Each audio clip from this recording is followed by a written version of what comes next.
Here are the beans. All right, so today we are attempting to roast coffee beans ourselves at home in a frying pan using our chemistry knowledge. And this is a throwdown, a challenge to see who can roast the better beans, me or me.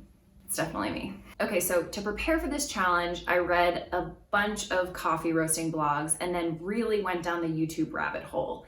I think I have a plan to win. I did absolutely no research for this. So I am going to just completely wing it and see what happens.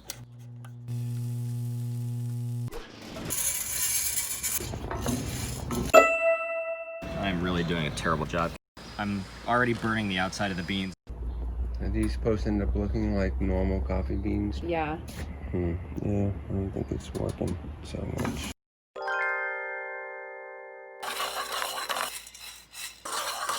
These are possibly the most unevenly roasted beans I have ever seen in my life.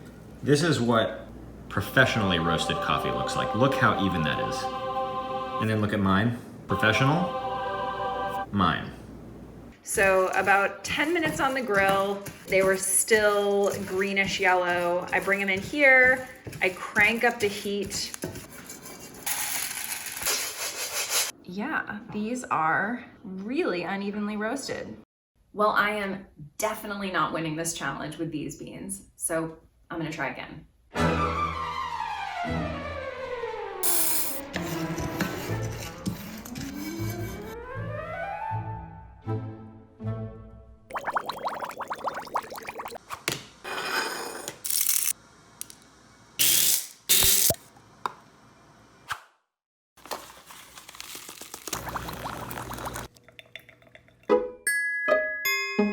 Today I have maybe okay is my label on this one, which are those. And then this is my oopsies one. You taste yours first, and then I'll show you what I have. Okay. This is not terrible. Now taste the oops one. I'm so afraid to taste this. It smells like rain. Yeah, like it really does not taste like coffee to me. It has a terrible aftertaste. It's really bad. It's not pleasant. I screwed it up from beginning to end.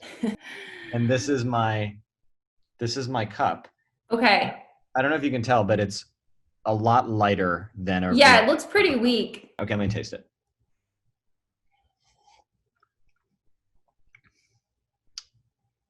You know what? That's not half bad. If I didn't know any better, I would be like, oh man, they brewed this wrong. But it doesn't taste like I burnt it.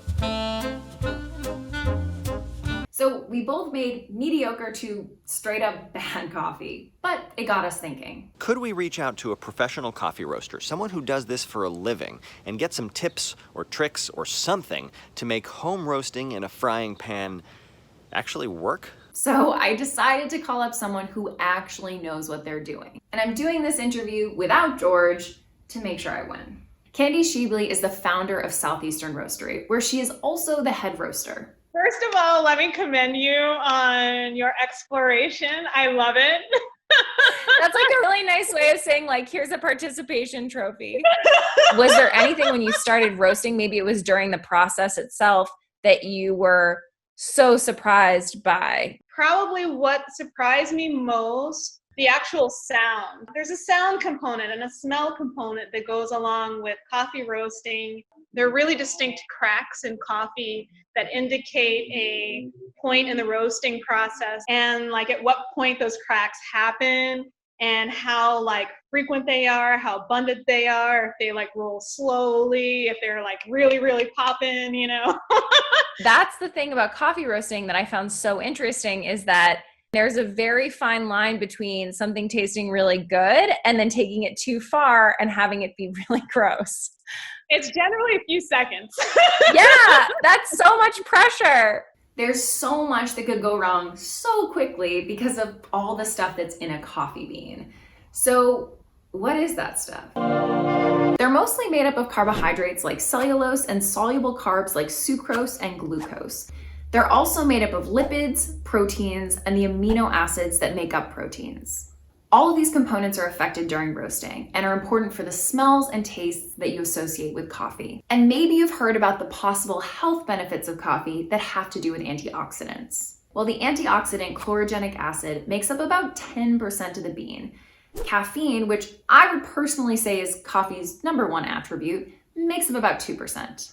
And I had no idea before I started researching this, but caffeine content is actually not all that affected by roasting. When coffee beans are roasted, it's a super dynamic process. Lots of chemical reactions over a range of temperatures.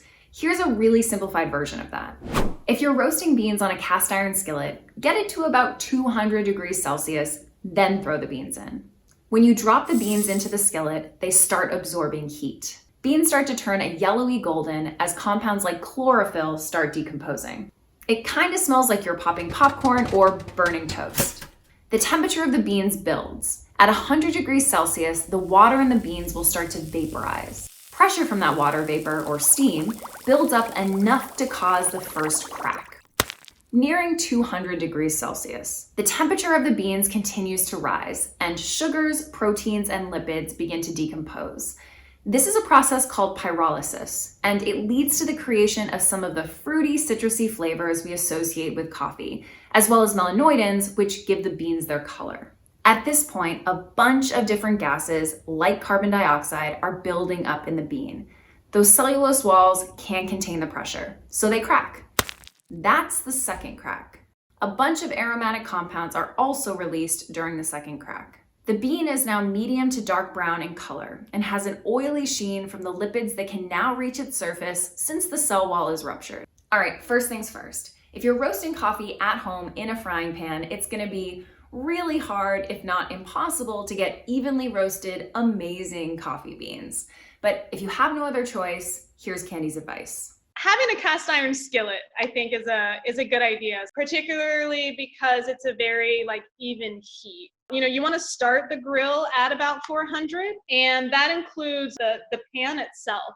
You can check the temperature of the grill itself, but you can't check the temperature of the beans, and that's something that really impacts how you roast. So you're just going to have to guesstimate on that. Making sure that the beans are constantly shaken or rotated around for a good, I would say, 10 to 12 minutes will get you generally a light roast. Even with you shaking the pan, they're not going to be super even.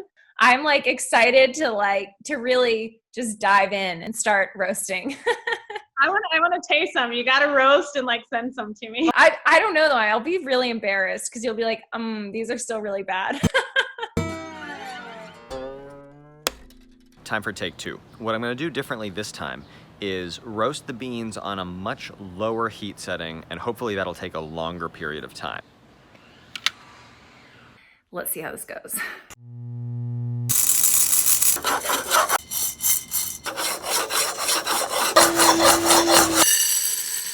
I'm not sure how much better this is.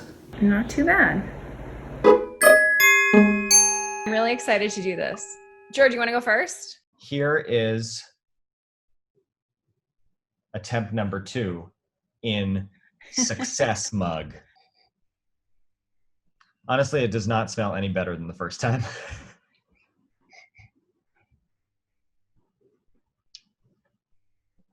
Ugh. Ugh. Bad? Here's the thing. I personally don't like it, but this tastes more like coffee than the first time I did it. So you think you could get away with selling this to humans? I could sell this to a hipster for $8. Yes, absolutely. I'm pretty proud of myself. So I chatted with Candy Schibli. She gave me a lot of great tips. One of the best tips that she gave me was do not have your pan at an insanely high temperature. It was actually pretty successful, I think. The beans are a pretty even, let's see. They're a pretty even brown. Oh, there we go.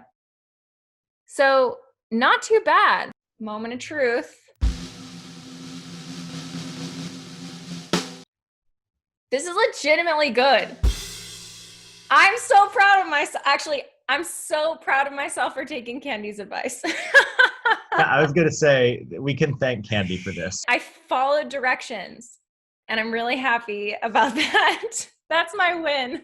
So cheers. Cheers, Sam. Virtual coffee Cheers. cheers with my face.